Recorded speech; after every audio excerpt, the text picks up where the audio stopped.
ಹಲವು ದಿನಗಳಿಂದ ಎರಡನೇ ಸಚಿವ ಸಂಪುಟ ವಿಸ್ತರಣೆ ಯಾವಾಗ ಆಗುತ್ತೆ ಅನ್ನೋದಕ್ಕೆ ಇವತ್ತು ಮುಹೂರ್ತ ಫಿಕ್ಸ್ ಆಗಿರುವಂಥದ್ದು. ಈ ಬಗ್ಗೆ ಮಾತನಾಡಲಿಕ್ಕೆ ಮಧು ಬಂಗಾರಪ್ಪ ನಮ್ಮ ಜೊತೆ ಇದ್ದಾರೆ. ಸರ್, ಕಂಗ್ರಾಟ್ಸ್, ಮತ್ತೆ ಸಚಿವರಾಗ್ತಾ ಇದ್ದೀರಿ, ಹೇಗೆ ಅನ್ನಿಸ್ತಾ ಇದೆ ಸರ್? ಇಲ್ಲ, ಭಾಳ ಸಂತೋಷ ಅನಿಸ್ತಾ ಇದೆ, ಭಾಳ ಖುಷಿ ಆಯಿತು. ಮತ್ತು ಆ ವಿಶ್ವಾಸವನ್ನು ಇಟ್ಟಿದ್ದಾರೆ.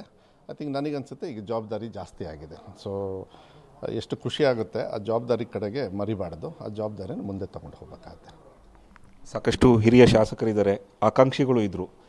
ಮಧು ಬಂಗಾರಪ್ಪನವ್ರಿಗೆ ಸಚಿವ ಸ್ಥಾನ ಕೊಟ್ಟಿದೆ ಯಾಕೆ ಸರ್? ಇಲ್ಲ, ಅದು ವರಿಷ್ಠರಿಗೆ ಕೇಳಬೇಕು. ನಾನು ತುಂಬ ಚಿಕ್ಕವನಾಗ್ತೀನಿ. ಮೋಸ್ಟ್ಲಿ ನಾನು ಕಾಂಗ್ರೆಸ್ ಪಕ್ಷಕ್ಕೆ ನಾನು OBC ಅಧ್ಯಕ್ಷನಾಗಿದ್ದೆ. ಅವ್ರು ಕೊಟ್ಟಿರ್ತಕ್ಕಂಥ ಕೆಲಸ ಮಾಡ್ಕೊಂಡು ಹೋದೆ.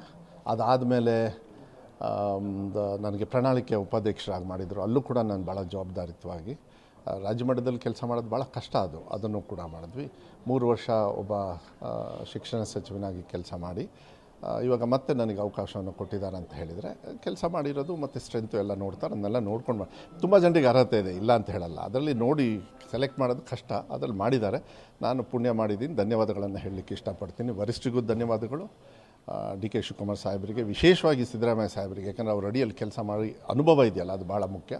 ಮತ್ತು ಈಗ ಹೊಸದಾಗಿ ಹರಿಪ್ರಸಾದ್ ಸಾಹೇಬರು ಕೂಡ ಅಧ್ಯಕ್ಷರಾಗಿದ್ದಾರೆ, ಅವ್ರಿಗೂ ನಾನು ಧನ್ಯವಾದಗಳನ್ನು, ನನ್ನ ಸೊರಬ ಕ್ಷೇತ್ರ ಜನರಿಗೂ ಕೂಡ ನಾನು ಧನ್ಯವಾದಗಳನ್ನು ಹೇಳಲಿಕ್ಕೆ ಇಷ್ಟಪಡ್ತೇನೆ. ಸಚಿವ ಸ್ಥಾನ ಆಯಿತು, ಈಗ ಖಾತೆ ವಿಚಾರಕ್ಕೆ ಬಂದಾಗ ಮಧು ಬಂಗಾರಪ್ಪರು ಇಂಥದ್ದೇ ಖಾತೆ ಬೇಕು ಅಂತ ಏನಾದರೂ ನಾಯಕರ ಬರೀ ಕೇಳಿದುಂಟು, ಅಥವಾ ಹಿಂದೆ ಇದ್ದಂತಹ ಶಿಕ್ಷಣ ಇಲಾಖೆಯನ್ನು ಮುಂದುವರಿಸಬೇಕು ಅನ್ನೋ ಆಸೆ ಇದೆಯಾ ಅಂತ? ಇಲ್ಲ, ಅದೆಲ್ಲ ವರಿಷ್ಠರಿಗೆ ಬಿಟ್ಬಿಡ್ಬೇಕು, ನಾವೆಲ್ಲ ಹಂಗೆ ಕೇಳೋಕ್ಕಾಗೋದಿಲ್ಲ. ಅವ್ರೇನು ಕೊಡ್ತಾರೆ ಅದನ್ನು ಕೆಲಸ ಕೊಟ್ಟಿರೋದನ್ನ ಮಾಡ್ಕೊಂಡು ಹೋಗ್ಬೇಕು. ಚಿಕ್ಕದು ದೊಡ್ಡದು ಬರೋದಿಲ್ಲ ಕೆಲಸದೊಳಗೆ. ಆ ಜವಾಬ್ದಾರಿ ಅದನ್ನ ಮಾಡಬೇಕಾಗ್ತದೆ. ಈಗ ಶಿಕ್ಷಣ ಇಲಾಖೆ ಟಫ್ ಅಂತ ಹೇಳಿ ಮುಂಚೆ ಸ್ವಾಭಾವಿಕವಾಗಿತ್ತು, ಟೀಕಾ ಟಿಪ್ಪಣಿಗಳು ನನ್ನ ಮೇಲೂ ಕೂಡ ಮಾಡಿದ್ದು, ಅದು ಸ್ವಾಭಾವಿಕವಾಗಿ ಇರ್ತದೆ. ಬಟ್ ಸಿದ್ದರಾಮಯ್ಯ ಸಾಹೇಬರು, DK ಶಿವಕುಮಾರ್ ಸಾಹೇಬರು, ಇಲ್ಲ ನೀನು ಜವಾಬ್ದಾರಿತವಾಗಿ ಚಾಲೆಂಜಿಂಗಾಗಿ ಮಾಡ್ತೀವಿ ಅಂತೇಳಿ ವಿಶ್ವಾಸ ಇದೆ. ನೀವು ಮಾಡ್ಕೊಂಡು ಹೋಗುವಂತ ಅದು ಮಾಡ್ಕೊಂಡು ಹೋಗಿದ್ದೇನೆ ಅಷ್ಟೇ.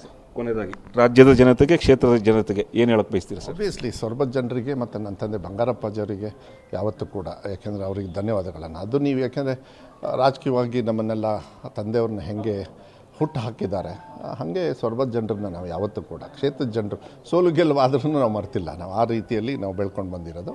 ಅವ್ರಿಗೆ ಧನ್ಯವಾದಗಳು. ಮತ್ತು ರಾಜ್ಯದ ಸೇವೆ ಮಾಡ್ತಕ್ಕಂಥ ಕೆಲಸವನ್ನು ಕೊಟ್ಟಿದ್ದಕ್ಕೆ ರಾಜ್ಯದ ಜನರಿಗೆ ಆ ವಿಶ್ವಾಸವನ್ನು ಇಟ್ಕೊಳ್ಳಿ, ಒಳ್ಳೆ ಕೆಲಸ ಮಾಡ್ತೀವಿ ಅಂಥೇಳಿ ನಾನು ಈ ಸಂದರ್ಭದಲ್ಲಿ ಹೇಳಲಿಕ್ಕೆ ಇಷ್ಟಪಡ್ತೀನಿ. ಇದಿಷ್ಟು ನೂತನವಾಗಿ ಸಚಿವರಾಗ್ತಾ ಇರುವಂತಹ ಮಧು ಬಂಗಾರಪ್ಪನವರ ಮಾತಾಗಿದ್ದು. ಕ್ಯಾಮರಾ ಪರ್ಸನ್ ವಿಜಯನಾಗ್ ಜೊತೆ LS ಸ್ವಾಮಿ, TV5 ಬೆಂಗಳೂರು.